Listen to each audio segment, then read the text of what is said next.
Bilasizmi, ota-ona duosiga Alloh shunday bir kuch-qudrat berib qo'yganki, ularning duosi otilgan o'q. Har bir ota-ona o'zlari yeta olmagan darajaga farzandini yetmog'ini tilaydi. Ba'zan otasidan, onasidan shikoyat qiladiganlar bor, unutmang. Otang to'ng'iz bo'lsa boylab boq degan gap bor. Bilasizmi nimaga bunday deyilgan? Videoni oxirida aytib o'taman. Ammo haqiqat shuki, ota-ona duosi mo'jizalarga qodir. Hattoki aqli zaif bo'lsa ham, duo qilishni farqiga bormasa ham, o'zingiz qo'llarini duoga ochib o'rgatib turing. Mayli aljirab so'zlar og'zidan tushib ketsa ham duosini oling.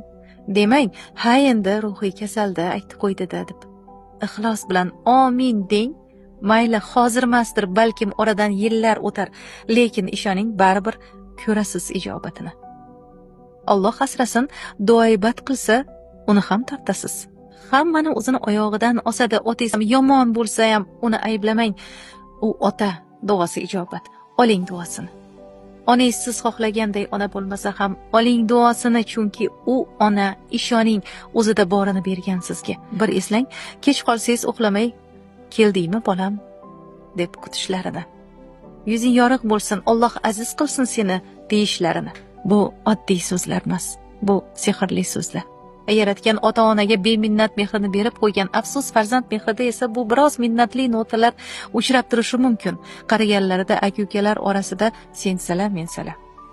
Vaholanki, ota-onani ukaga tashlab chiqib ketdimi aka, barakasini ham ukaga qoldirdi, berdi.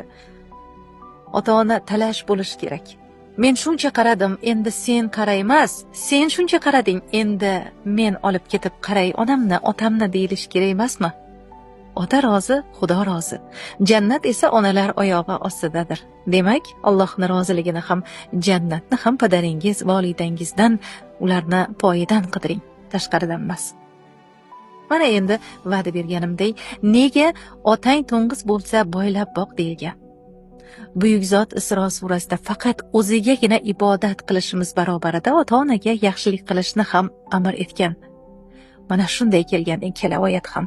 Demak, bandalarni ixtiyoriga tashlab qo'yilgan ish emas bu. Xohlasak bajarib, xohlamasak parvo qilmaydigan. Bu farmon yaratganni qat'iy buyrug'idir.